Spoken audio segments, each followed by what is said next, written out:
ধন্যবাদ মাননীয় প্রধান উপদেষ্টা মহোদয়কে আমাদেরকে আজকে এই চমৎকার আয়োজনে সামিল করবার জন্য। আমি কোনো ভূমিকা ছাড়াই মূল কথায় প্রবেশ করছি, সময় খুবই কম।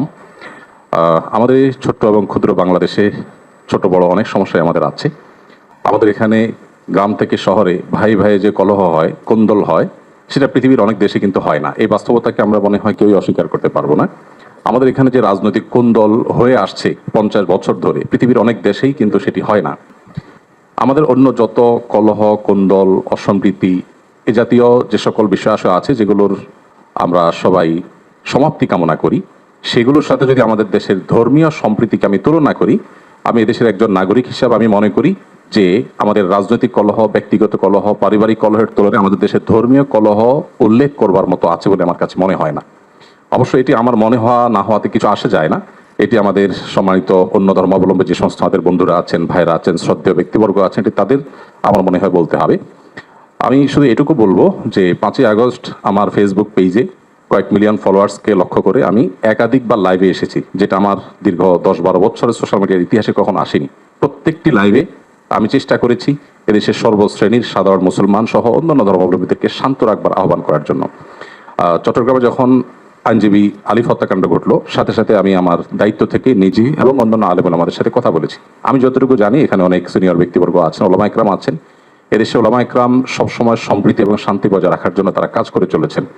এবং আমার জানা মতে ওলামা ইকরাম রিনাউন্ড কোনো আলেম কখনো অন্য ধর্মাবলম্বীদের কোনো প্রকার শান্তি বিঘ্ন সৃষ্টি করার মতো কোনো কাজ, কোনো আহ্বান, কোনো উদ্যোগ তারা কখনো নিয়েছেন বলে আমার জানা নেই। পৃথিবীর অনেক দেশে যারা আমাদেরকে সকাল বিকাল নসিহত করেন, আমি তাদের প্রতি শ্রদ্ধা রেখে বলছি, সেখানে যেরকম আমরা দেখি দলে দলে মানুষ গিয়ে বিভিন্ন ধর্মাবলম্বীদের উপাসনালয়ে হামলা করে, আমাদের দেশে বিচ্ছিন্ন ঘটনা ঘটে না আমি তা বলবো না, তবে রিনাউন্ড ওলামা ইকরাম অত্যন্ত দায়িত্বশীল এবং দায়িত্বশীলতার পরিচয় তারা দিয়ে থাকেন। আমার মনে হয় এই জিনিসটা আমাদের অব্যাহত গতিতে এগিয়ে নিয়ে যেতে হবে।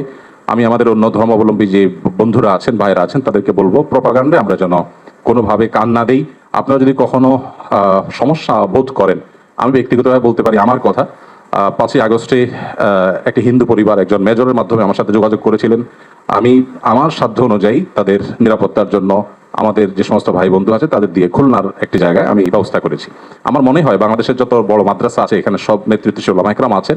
আপনারা যদি কখনো কোনো মাদ্রাসায় গিয়ে বলেন যে আমাদের নিরাপত্তা বোধহয় আমরা ভয়ের মধ্যে আছি, নিরাপত্তাজনিত শঙ্কায় আছি, আমার মনে হয় আমাদের আইনশৃঙ্খলা রক্ষাকারী বাহিনী যেরকম আপনাদের পাশে দাঁড়াবে, ওলামা ইকরাম তাতে ন্যূনতম কার্পণ্য করবেন না। যেভাবে পুজোর সময় মাদ্রাসার ছেলেরা মন্দিরগুলোকে পাহারা দিয়েছে, আমার মনে হয় পৃথিবীতে এটা বিরল একটা দৃষ্টান্ত এবং এটি কিন্তু আমাদেরকে আশা জাগায়। আমি আশা করব যে আমরা কোনো প্রপাগান্ডায় পা দেব না এবং আমরা মিলেমিশে আমাদের প্রিয় স্বদেশকে গড়ে তুলব।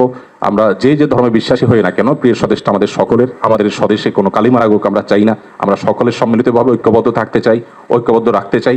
আমরা যদি সবাই ঐক্যবদ্ধ থাকি তাহলে আমাদের দেশটি ভালো থাকবে, আমরা ভালো থাকবো। আমি আশা করছি আমাদের ঐক্যে কেউ চির ধরাতে পারবে না এবং এক্ষেত্রে আমাদের সীসাডালা প্রাচীরের মতো চলতে হবে। আমাদের কোনো সমস্যার জায়গা থাকলে অবশ্যই আপনারা বলবেন, আমরা সেই জায়গাটাকে সংশোধন করব। কিন্তু আমরা আমাদের প্রিয় স্বদেশকে সমৃদ্ধ দেখতে চাই, মাথা উঁচু করে দাঁড়াতে পারে সেরকম দেখতে চাই। আমাদের তরুণরা আমাদেরকে যে নতুন বাংলাদেশ এনে দিয়েছেন, স্যারের নেতৃত্বে যে নতুন বাংলাদেশ এগিয়ে যাচ্ছে, এই অগ্রযাত্রাকে কোনো শক্তি যেন থামাতে না পারে।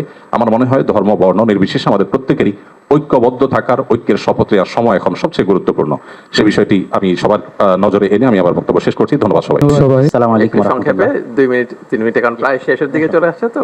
আলহামদুলিল্লাহ ওয়াহদা ওয়াসসালাতু ওয়াসসালামু আলা মান লা নাবিয়্যা বা'দা। আমি আব্দুল্লাহ বিন আব্দুর রাজ্জাক। প্রায় 3 কোটি 3.5 কোটি যে জনগণ আছে তাদেরই একজন প্রতিনিধি বলতে পারেন।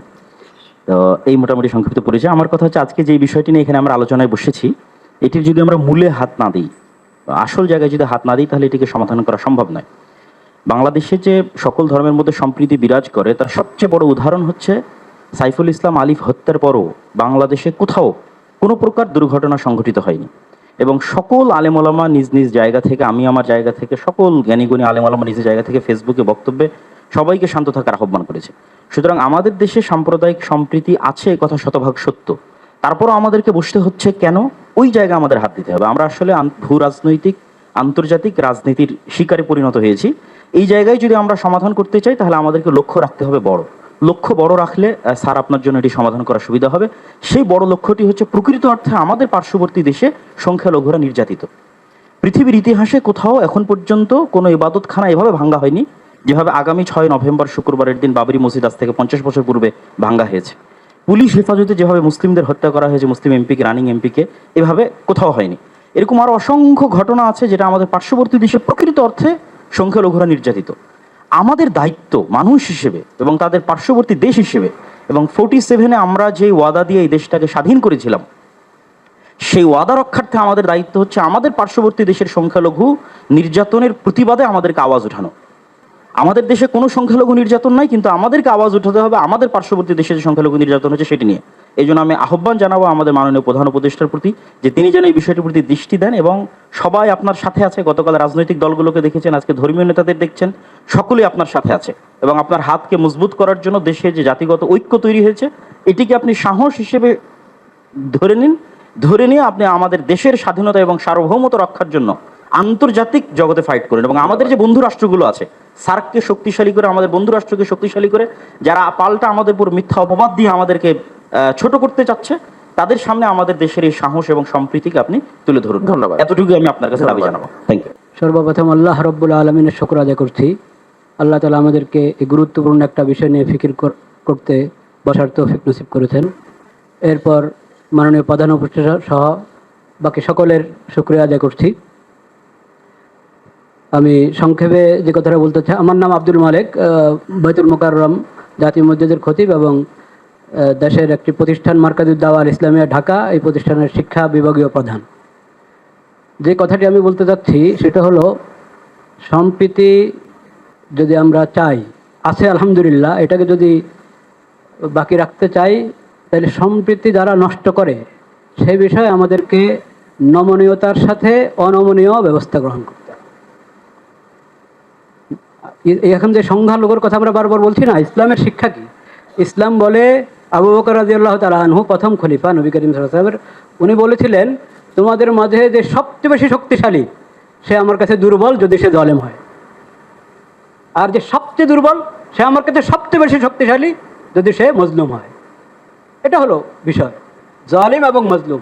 মজলুম যেই হোক তার পক্ষে আমাকে থাকতে হবে, আর জালিম সে যত বড় হোক, যত সংখ্যাগরিষ্ঠ যা তার থাকুক, তাকে জুলুম থেকে বিরত রাখা এটা দায়িত্ব। তথ্য সন্ত্রাস, এটাকে যদি নিয়ন্ত্রণ না করা হয় তো আমরা সম্প্রীতি ঠিক রাখবো কীভাবে? সম্প্রীতি আছে, তাও এখানে তথ্য সন্ত্রাস করে পেরেশানি করা হবে।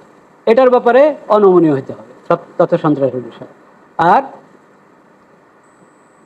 আরেকটা গুরুত্বপূর্ণ বিষয় বলতে চাচ্ছিলাম, আমাদের ধর্ম সম্প্রীতির কথা যেটা আছে, ধর্মকে গুলিয়ে ফেলা এটা কিন্তু ধর্ম সম্প্রীতি। ধর্মের অপব্যাখ্যা, একটা ধর্মে একটা জিনিস নাই সেটাকে ওই ধর্মের উপরে চাপিয়ে দেওয়া হলো, অন্যদেরকে খুশি করার জন্য নিজের ধর্মের মধ্যে বাড়ানো কমানো হলো, এটার নাম কখনো ধর্ম সম্প্রীতির বিষয় না। প্রত্যেক জিনিসকে স্ব জায়গায় রাখতে হবে, এবং স্ব জায়গায় রাখলেই যথাযথ ফায়দা আমরা পাবো। আল্লাহ তাআলা আমাদেরকে তৌফিক দান করেন। ওয়া আখিরু দাওয়ানা আলহামদুলিল্লাহ।